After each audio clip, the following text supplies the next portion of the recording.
Wow. Hi, everybody. Guess what? It's at Skating PJ, and I am here with two of my favorite backstage people and in front of the stage, too. I'm talking about Evelyn Walsh and Trentt Michaud. Guys, thank you so much for joining me. Thanks for having us, BJ. Yeah, we're super excited.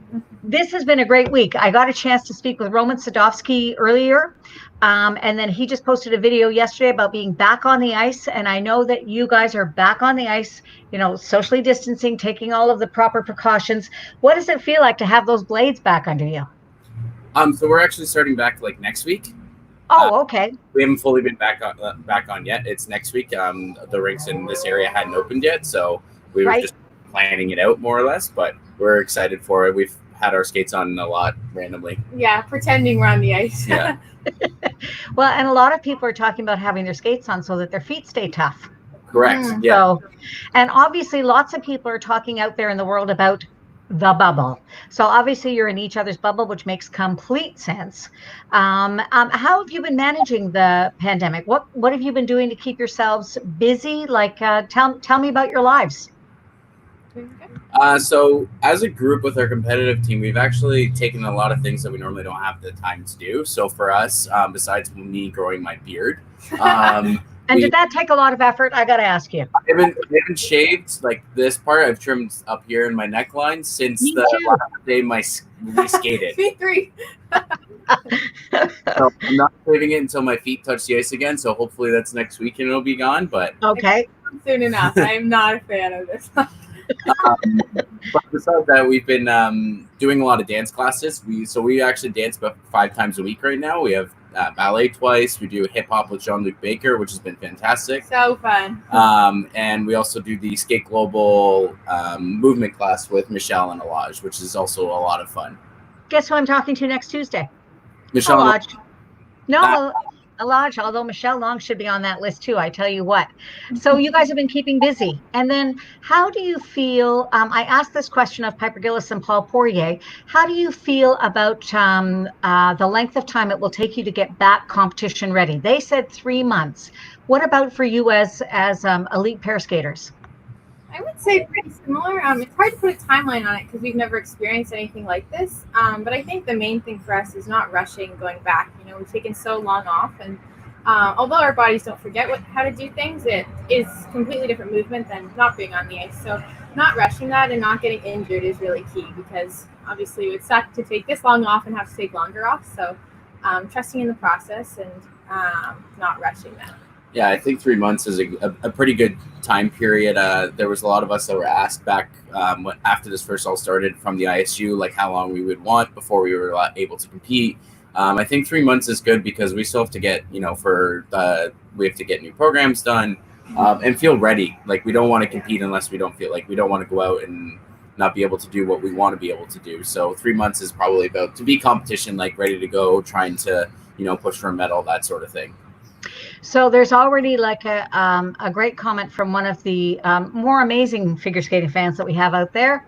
Craig Drevitt is in the house. Epic beard. You know what, Craig, you're absolutely right. He's always on the money when it comes to all things sport. Although I have to say, Trennt, you're scratching at it quite a bit. So I don't know. To play with, it's nice and soft right now. I got a new grooming kit, so I have the shampoo and the oil, so it's a nice soft beard. Oh my goodness. Evelyn, does he ever stop talking about it? That's what I want to know. Constant, and the hair. He'll be like, how's my hair look? More so on the ice when it was getting longer and he was growing it out. But even if he doesn't like it, he would never admit that. So fair enough. So a great question, a great comment actually from someone that you know very well, Trennt, and that is former coach Lisa Conley. So she just sent me a message on Facebook just before we started talking about the fact that she knew you had it from the time you were a little guy. Can you talk about your start, both of you, going into pair skating? What made you choose pair skating? And then we're going to talk a little bit about how you chose each other. Do you want me to go first? Sure.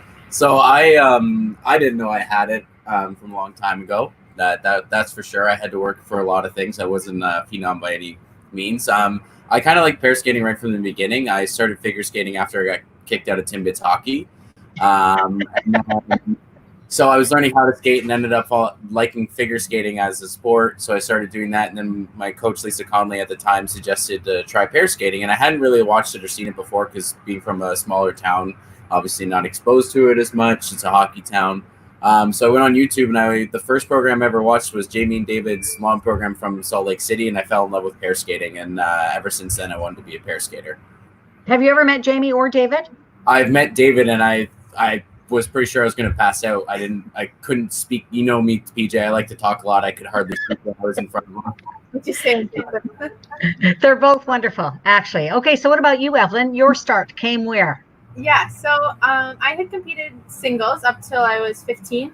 I went to nationals, and I loved singles. Trent and I skated at the same club. We were like best friends, but obviously not skating together.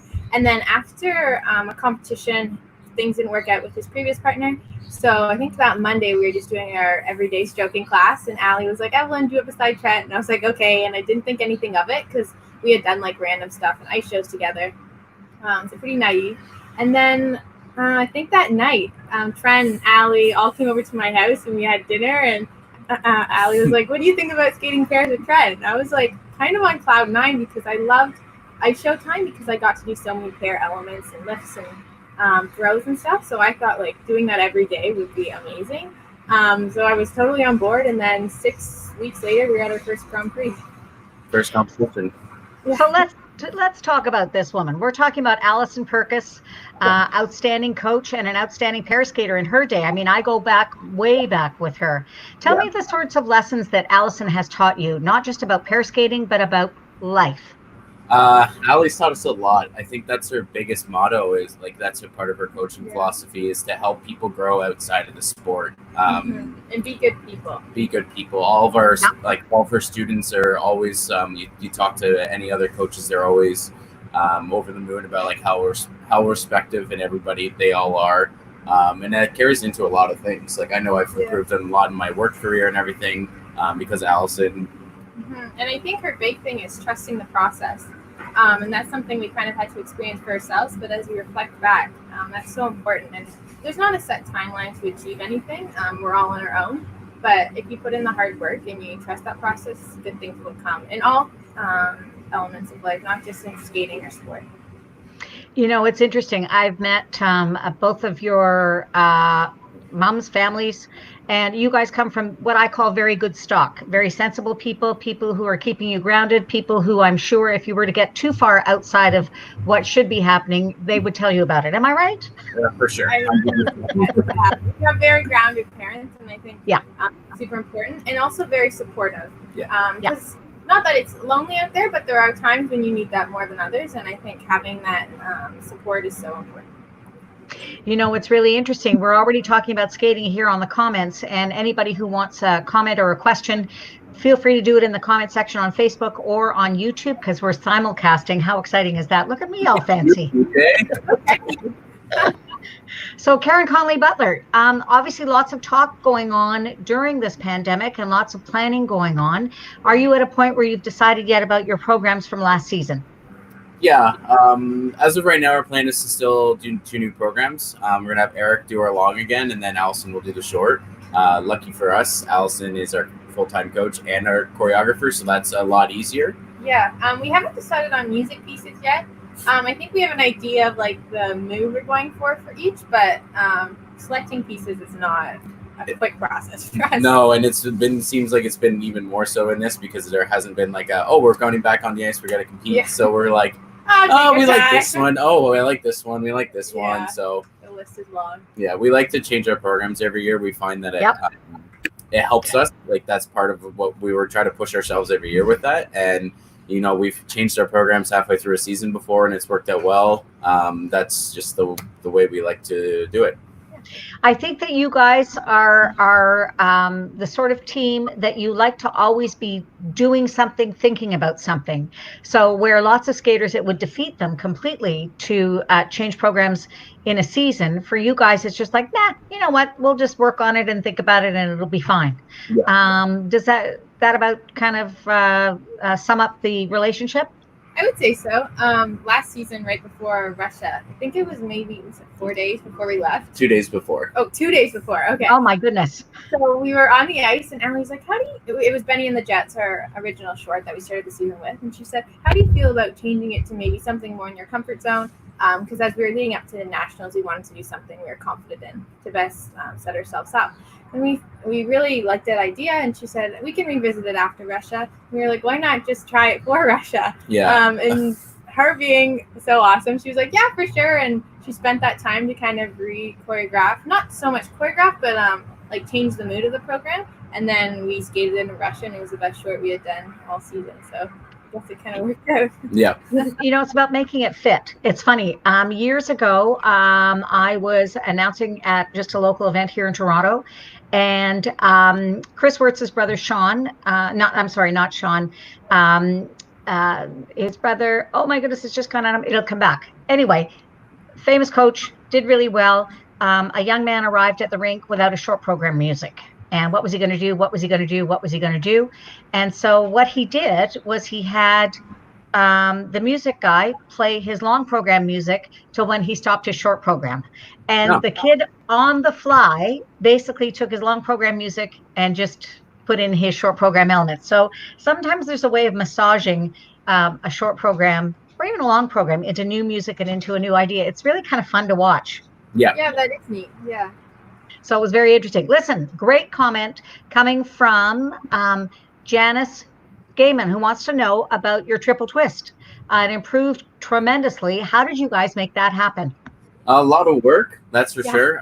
We were lucky enough last year when Rock the Rink was going on. I was able to get in touch with Maxime Trenkov, and he spent a day with us and our coach Allison Perkis and also Andrew Evans. And so he worked on it for like literally broke it down completely, like went through things just a way that we never really looked at it before. So it was really beneficial to have Allison and Drew there because they were able to take that and apply it. And then, so from then on, as we obviously got better at the exercises, they were able to still be that picky. And so it's been a lot of fun. It's a lot nicer to, I don't know, it's a lot of fun. Yeah, we just look forward to it now instead of kind of like just waiting for it to be over. But yeah, a ton of off-ice work and video and breaking every step down. Like very minuscule things, like differences. It was a kind of frustrating process, but rewarding. Do you know what I love about the skating community? When I have a complete brain cramp, somebody comes through. So both Carrie Ann Bell and Lori Sinclair came up with Paul, I deserve to get smacked upside the head. We were friends for a very long time. Anyway, it's interesting to watch how skaters think through things. Some skaters don't want anything to change and in fact are quite superstitious, and others are okay with, hey, you know what, let's just mix it up. Are you guys superstitious? We have superstitious things that we kind of do before we skate or train and that sort of thing. But besides that, I always this is just a regular skating thing. I always tie my left skate first and then my right skate, take my right skate off, then my left skate. I always crack my knees before I skate. It's weird, but like if it's a good crack, I'm like, it's going to be a good skate. And I think obviously it's more mental than real, but it normally plays out that way. So. Yeah. There's a couple other things that I can't really think of off the top of my head, but if like you were to ask Allison, she always says like there's things that like we don't know that we always do before we compete. Like we do it every single time. But besides that, one thing that I think is like what makes Allison one of the best coaches in the world is that she's always up for change. She's always learning. So that's one thing that's brought like to us. We're always learning new things. So we don't mind if we try something and it doesn't work, but we can always build on it. We don't have the complete rule book. Everybody does everything differently. So being able to change and keep learning is a big part of like how we train and how Allison coaches and how I coach now as well. You neglected to mention something that those of us who know Allison have known her for a long time. She has an absolutely wicked sense of humor. Yeah. She can just be chatting and then all of a sudden you go, wow, that was great. So that's got to make things interesting as well. Oh yeah, we have a lot of fun on the ice. Yeah, it's so fun. And it lightens the mood too, because you can get in there before competition. It can be more of a stressful time, but we're so fortunate that she can always find a joke in things. So let's talk a little bit about this picture. This was something that Skate Ontario put out in the hopes that everybody was going to be able to go to the World Championships. Tell me what it meant and how it affects you emotionally to get geared up for something like Worlds and then to find sort of really, literally just a couple of days before that it's not happening. What was that like? And what did it do to you inside? Yeah, it was a really weird time for us, something we had never experienced before, because we had everything all set up, and we were training so well going into Worlds. And to be honest, we didn't even expect for it to be canceled, because that was the first event to be canceled. So when it was, we were in shock and disappointment, and it almost didn't feel right. And not saying that it wasn't, because it certainly was, but I think it was, I don't know how to describe it. There was a couple mixed emotions, I feel like. Like at first, there was disappointment. Obviously, we were really disappointed because we had really stepped ourselves up this season. We felt like we really deserved to go. Not that we didn't feel like we didn't deserve to go to Worlds in Japan the year before, but there was an extra team this year. We really had to fight for it. We came back from not the best Grand Prix season, skated really well at Nationals and Four Continents to secure that spot. So we really felt like we really deserved to be going, and really felt like we had stepped ourselves up. So at first it was really like, it was disappointed, and then like anger as well. Yeah. Like we were kind of angry about it because, like I've said, it was the first event to be canceled. And then on the weekend, the NBA canceled, the NHL canceled. So it kind of got a little bit easier from there. It still sucks. Like, and it was kind of such an unsatisfying finish, because that was going to be our last event. It was in Canada, and we were hoping for it to be our best skate. We had friends and family going, and then just to have nothing, and not go to the rink and see each other every day. And then that was the last time I actually skated, was the day we found out it was canceled, because then it ran right into this pandemic. But yeah, it was such an unsatisfying finish, but nothing you can do about it. Yeah. No, that's the thing. Now, if you were to, so moving forward, you're already sort of thinking about next season. If we were to find ourselves in a situation this coming season where, 2 Junior Grand Prix have already been canceled, and there is certainly uncertainty around the events and what they will be and where they will be, this coming fall. Is it easy or difficult to stay motivated if it turns out that before you're able to compete again, it's going to be a longer period of time? I don't think there's any less motivation. We can still better ourselves and set ourselves up. Our big motivation now, I think, especially more after last year, is set on 2022 season for the Olympics. So if this season's a little bit crazier because of the pandemic, but it helps get everything back to normal, then I think we're okay with that and just getting ready for the Olympic season. I think that we're not less motivated. We still want to obviously compete and get to do everything we want to as well as we can, and as quick as we can, but we want everything to go back to normal as well. It's just a strange time that we're living in, that's for sure. There was a great comment talking about from Sue Webb, talking about your toe pick initiative. So let's talk a little bit about that, Trennt. I am well acquainted, I know, with your website. In fact, I'm going to buy something. If there are real people sizes, because that's of course what I want too. So let's talk a little bit about it, and people can go and look for toe pick. It's here, toepickapparel.ca. There's your logo that's sort of covering Evelyn's face, which isn't fair, but here we go. So tell me how it started and what you're doing with it, and why it's such a passion project for you. So I started, once we moved to Brantford, there was a few more boys who got interested in skating as I was, as we were skating, we got a little bit more publicity here, and I started coaching as well. So we had a couple more boys who were hockey players join, and so there was a couple parents that were a little dicey on buying skates at first. Just because, it's a little bit harder to get boy skates, so they didn't want to put the cost out, and if they didn't like it. So I used some resources. I found some used skates, got them into them. They liked it, and their parents had no problems buying them skates as soon as they said, yeah, I want to continue skating. I like it. So one of my best friends, Matthew Power, used to compete against him. He's a coach in Newfoundland. He also had the same problems. So him and I were talking one day, and we were like, we need to do something where we can, help bridge that little area. We're like, what if we sell like t-shirts and shirts, or like shirts and sweaters and all this stuff? And then we ended up coming up with this logo, and then so it kind of went from there. So a portion of our profits goes to buying skates for boys to try figure skating. They get them completely free. We've partnered up with Jackson on that, so they're all Jackson skates that they're getting to start with. And then also trying to build a community. After we started it, a lot of people started wearing it. The skating community, as you know, PJ, is it's quite small, but it's very tight. So we're trying to help grow the community and help keep us, more connected. We're working on projects. It's just the two of us right now, so sometimes we get a little behind. What this time is giving me more time to actually get stuff prepared and work on the website. So just trying to build a community, help trying to get boys into skating, and just bring us together. It begs the question, why were you kicked out of Timbits hockey? Evelyn doesn't look like she was kicked out of anything, but I think that is a burning question on my mind, certainly.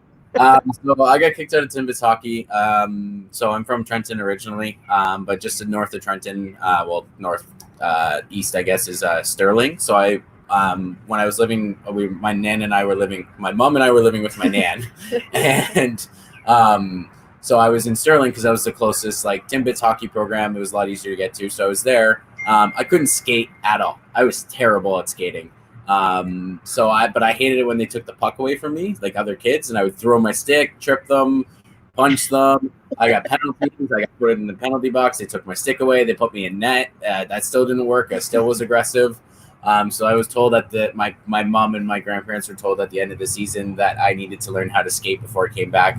So I went into Can Skate. And so I went into Can Skate into the skating club, and then that's where I ended up starting to be coached by Lisa Conley, and then I just never went back. So you needed to learn how to skate and not trip people with your hockey stick. That was the other little key that they didn't want to probably say out loud. Yeah. Evelyn, have you ever been aggressive? Do you need to talk to me? I mean, you're an aggressive competitor. When I say aggressive, I don't mean tripping people, but I mean that you are very focused when it comes to competition. So tell me what's going on in your mind when you're on the ice with some of those outstanding competitors that you've been, put up against. Yeah, I think especially at the beginning, our first year, and carry on to this year, there's a lot of fangirling going on. You see these people compete in Olympics and Worlds, and now you're sharing the ice with them on warm up. That, I still can't get over that. So trying to stay in my own headspace and not get carried away with that is super important. And also communicating that with Trennt and be oh crap, do you know who we're on the ice with? And so trying to play that chill and make it look like we're chill with that, but we both aren't. We were in so our Worlds in Japan. You were there, PJ, in Saitama, and we were, for the first few days, we were on practices with the country that was picked with Canada was China.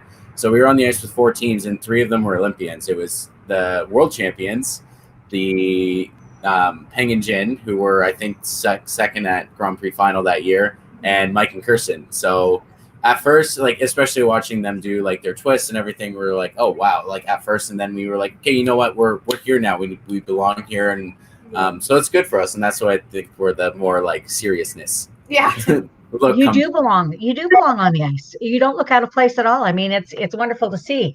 What people don't really know about that trip to Saitama is that the 3 of us were seated beside each other on a packed flight coming home from Japan. I'm going to tell a couple of details out loud.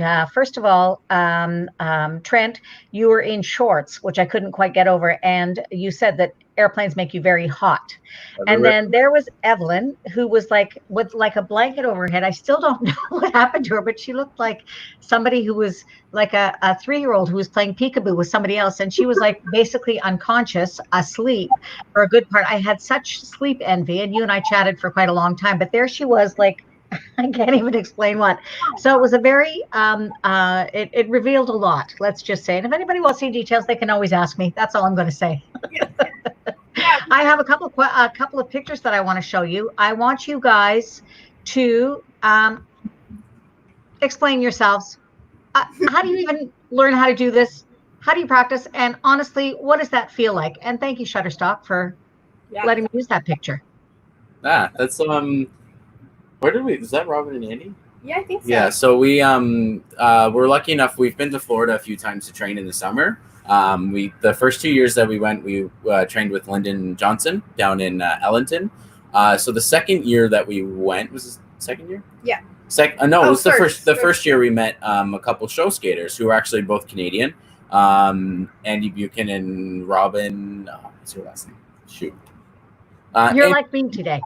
Pardon? Yeah. Yes. You're like me today. Yeah. So Andy and Robin, they both are they're very high up with Cirque right now, actually, which is super cool to see them. That we got to watch them skate in the Crystal. Anyways, so they Allison actually used to train with Andy a long time ago. Well, not a long time ago. Allison's very young. She's Couple a spring years ago. chicken. Spring chicken. Very young. Yes. So we got introduced to them then, and we actually watched them do off ice lifts and everything. They're doing these super cool lifts that were like we'd never seen before, even in shows. And then when they were in town for Cirque, Allison had contacted them, and we actually went up and met with them, and they taught us a bunch of off ice lifts, taught us some lifts to do on the ice and everything. So that's where that one came out of. They were like, you can't use it in a program, but this is like if you guys want to use it for show programs. So they kind of showed us, and that's where that one came from. Yeah. So did you practice it off the ice first? No. That'd be way too hard. It was kind of something that just like worked right away. We didn't really have to work for it. I think it's a move that looks a lot more difficult than it is. Yeah. I just this. Yeah. I'm going to bring it up again because people will not believe that it isn't difficult. And hats off to whoever the photographer is who got this kind of done. So, there have been lots of, because I've been in the rink for them, there are lots of mishaps, not lots, fortunately, but there are mishaps that happen. Your hand gets sweaty. You lose the grip on her skate boot. How do you guard against that? And if it happens to go wrong, is there a way to set your partner gently down? Are you asking one or just things in general?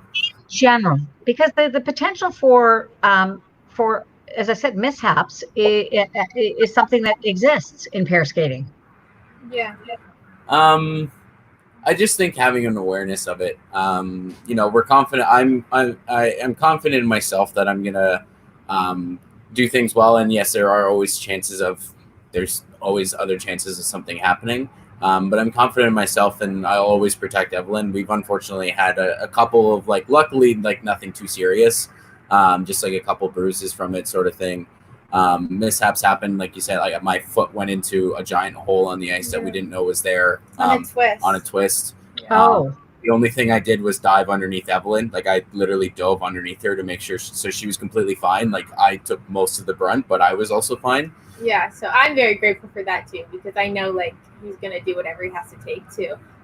So maybe I should have that on video, but we won't scare you with that. Yeah. So just having a respect for it, that there are always things that happen, and just making for myself when we're doing lifts or anything, I'm always making sure I'm always conscious about it. And we know what we're doing before doing it. Yeah. Well, for sure, you know what you're doing. I mean, that's one of the things that defines really the top pairs, and you guys are in that group. I want to know about timing. Oh, this is a throw. Timing for a throw. And I just am always fascinated by these sort of mid-air kind of shots. I'm not sure which throw this is. Maybe Sal?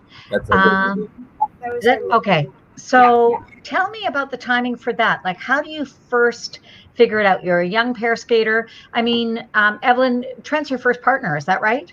Yeah, he's my partner, luckily. So where did you start with all of that?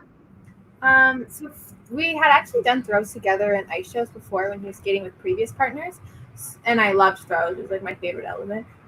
Just doubles though. So it wasn't anything foreign to me, but when we first got paired up together and we had to go to Grand Prix circuit so quickly, I had to learn how to do triple throws quickly. And I don't know, that might be a blessing in disguise, but I didn't have much time to kind of mess around with it. I just had to learn how to get the job done. So even now I find doubles so challenging because I went right to triples quickly, but it definitely is a timing thing on both partners. Yeah. We have to work together and make sure we're on the same page, and even a second can completely change how it feels in the air. So that'll be a big thing going back to the ice, working on getting that timing back, because it does make a world of difference. Well, a second is actually a very long period of time.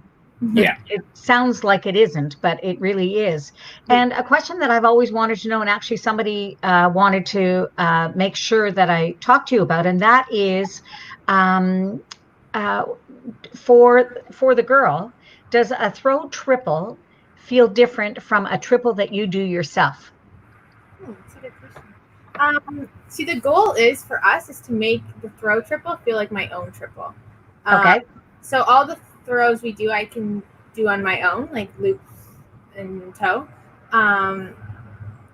So I think relating it to my own jump is key. as how I want it to feel on the throw, because when you involve a person, that's a different element. So it's Ali even gets Trennt to do his own own single loop to feel his own timing. So I think like mashing that together and making them as similar as possible is super important. It's just like an assisted jump almost. Yeah, and it also depends on the person too. Mm-hmm. Like luckily, I think that's a little bit more of the way Allison coaches it. We try to, really focus on what Evelyn's feeling for the most part of what she needs to feel, because she can do most of the jumps by like most of the throws like on her own.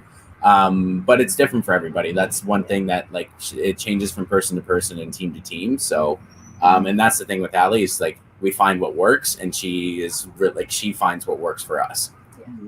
It's so interesting to see how people are adapting to kind of this new world. And obviously, you guys are making adaptations too. What is the biggest change to your schedule that has happened as a result of the pandemic? I have a lot more time in the day than I used to. Okay.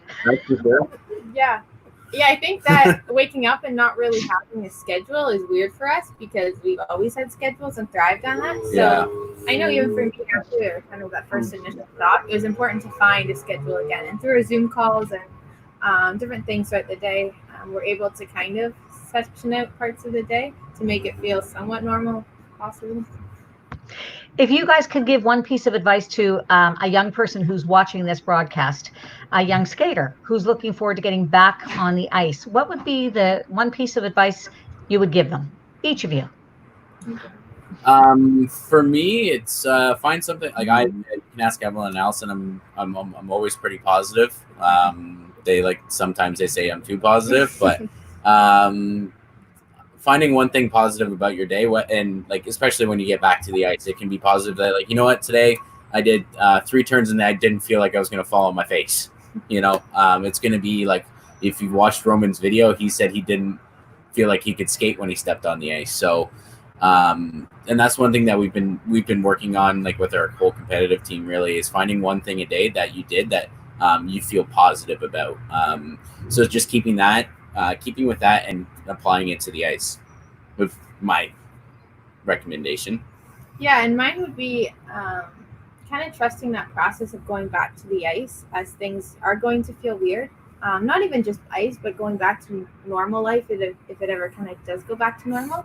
And that everyone's uncomfortable in these situations and you're not feeling alone. So communicating that and allowing yourself and others to take their time coming back, because it's a shock to everyone, and I don't think it's fair to put us all on the same timeline. I think that my advice would be patient. And when you're talking about normal and new normal, there's actually a really desperate message here from Lisa. Need tank tops now. Working on it. I have like one of my original first ones of my like white Topic ones. The armpits have like the clothes get sweat stains and stuff, so I just rip the arms off of it. So I have a Topic tank top, but we're working on getting some made now. Another quick question about Topic. Why are the hats called Death Spiral beanies? So one of their novice, they were novice champions last year, Lily and Aiden. They're moving up into junior. Lily liked to drag her head around on the ice on her one Death Spiral. Like she would come up and her head would just be snow and ice. And so when we got them made, I thought it would be funny if we called it Death Spiral beanies, because she could put it on and her head wouldn't get soaked. And then we made a video with it. So all of our like headwear are Death Spiral headwear. It's so much fun to talk to you guys. You're going to be back on the ice next week. You're obviously in each other's bubble. You're going to take your time coming back, and you're just going to kind of wait and see, it sounds like. Does that about sum it up? Yeah. One thing that there's always like right from the beginning of this 2.5 months ago, everybody was like, oh, like this is what's going to be happening. Like, oh, this person, like they're saying this is when we're going to be back. And right from the beginning, I kind of I said to Allison and Evelyn, and I think Ali was already on that page, but we were like, there's no point of getting worked up about anything, because there's so much unknown still. Even now, there's still so much unknown. They have all these phases put in place, but everybody's in different parts. They're not like, oh, phase 2 is happening on this day and this day. They still are up in the air. So I think we just take everything day to day right now, and that's kind of the way we train anyways to begin with. So Just try not to, get too focused on something that might not happen because we have no control of it right now. You know what, Evelyn Walsh and Trennt Michaud, you guys are champs. I love talking to you. And I just hope that everything gets back to normal, new normal, whatever it is, sort of as quickly as possible. And I want to thank you for taking the time to talk to us. So everybody, just make sure you follow Evelyn and Trennt on social media. Go to toepick.ca if you want to buy some of these outstanding pieces of clothing. I know I'm going to. I am too. I've got my credit card out and everything. So thanks so much, everybody. What? Say it again. It's over. So thanks everybody. Next Tuesday it's going to be a Lodge Ball Day. Next Thursday, your buddies and mine, Kirsten Moore Towers and Michael Marinero. And if you like this video, then subscribe to my YouTube channel and like me on Facebook because I need the validation. And I will talk to everybody soon. Thanks so much. Bye for now. Thanks, BJ. Take care, guys. Bye.